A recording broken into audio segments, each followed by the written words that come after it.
रुद्ध का कोटि कोटि नमन, आपके श्री चरणों में बारंबार नमन। पूज्य महाराज श्री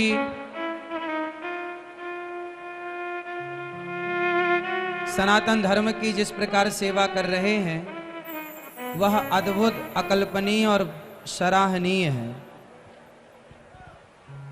स्वामी जी के द्वारा इतने भक्तों को भगवान की कथा श्रवण कराकर और जो भगवान की भक्ति की चेतना जो सबके हृदयों में ये भक्ति का दीपक जो जला रहे हैं, ऐसे पूज्य महाराज जी के चरणों में दास कोटि कोटि नमस्कार करता है। और पूज्य महाराज जी की दिव्य वाणी जो उन हजारों लाखों माताओं बहनों और भक्तजनों के हृदय में जिनकी श्रद्धा सो चुकी थी, जिनका भगवत प्रेम और भगवत भक्ति सो चुकी थी, ऐसे भक्तों के हृदयों में भक्ति का दीपक जलाने का कार्य स्वामी जी ने किया है, जो अत्यधिक सराहनीय है। आज ऐसे समाज सेवकों की और ऐसे भक्तों की जरूरत है इस देश को, जहां पग पग में शास्त्रोक्त विधान देकर के और आप सभी की सेवा पूज्य महाराज श्री कर रहे हैं। पूज्य महाराज श्री कुछ वर्ष पहले श्रीधाम वृंदावन आए और ये दास को दर्शन करने का परम सौभाग्य मिला। आज स्वामी जी का दर्शन करने का मुझे परम सौभाग्य मिला और श्रीधाम वृंदावन की पावन धरा पर स्वामी जी फिर आए, सादर आमंत्रित करने यह दास आया है। आप कितने भाग्यशाली हैं कि भगवान की कथा श्रवण करने के लिए यहाँ आए हैं।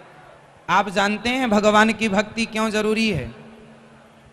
जैसे शरीर को भोजन और पानी की आवश्यकता होती है, उसी प्रकार हमारे आत्मा को, हमारे मन मंदिर को भगवान की कथा और भगवान की भक्ति की जरूरत होती है। शरीर चार्ज होता है भोजन से, आत्मा चार्ज होती है भगवत चिंतन से, भगवत भक्ति से। और यही भक्ति हम जीव मात्र का कल्याण करती है। बिना भगवत प्रेम, बिना भक्ति के गोस्वामी तुलसीदास जी कह रहे हैं कि वारी मथे घृत हो य बरु सिकता ते बरु तेल, बिनु हरि भजन न भव तरहि यह सिद्धांत अपेल। बिना भक्ति के शायद बालू का मंथन करने से घी हो जाए, बारी मथे घृत होए बरु, शायद पानी का मंथन करने से घी हो जाए, बालू का मंथन करने से तेल हो जाए, होगा नहीं, शायद हो जाए। फिर बिना भक्ति के किसी का कल्याण नहीं होगा, किसी की गति नहीं होगी, यह अटल सत्य है, ऐसा गोस्वामी जी कहते हैं। तो आप सभी को भक्ति की परम धारा से जोड़ने वाले पूज्य महाराज श्री के चरणों में ये दास बारंबार नमस्कार करता है। अभी इंदौर की पावन धरा पर कथा का आयोजन हो रहा है। पूज्य स्वामी जी से निवेदन करूंगा कि कल आपका दर्शन वहां हो और ये दास आपका दर्शन करके कृतार्थ हो। तो आप सभी का बहुत बहुत धन्यवाद कि आप इस सनातन को बचाए रखे हैं और ऐसी अपार भक्तों की भीड़ के साथ आप जन जन तक सनातन को और धर्म को और भक्ति को पहुंचा रहे हैं।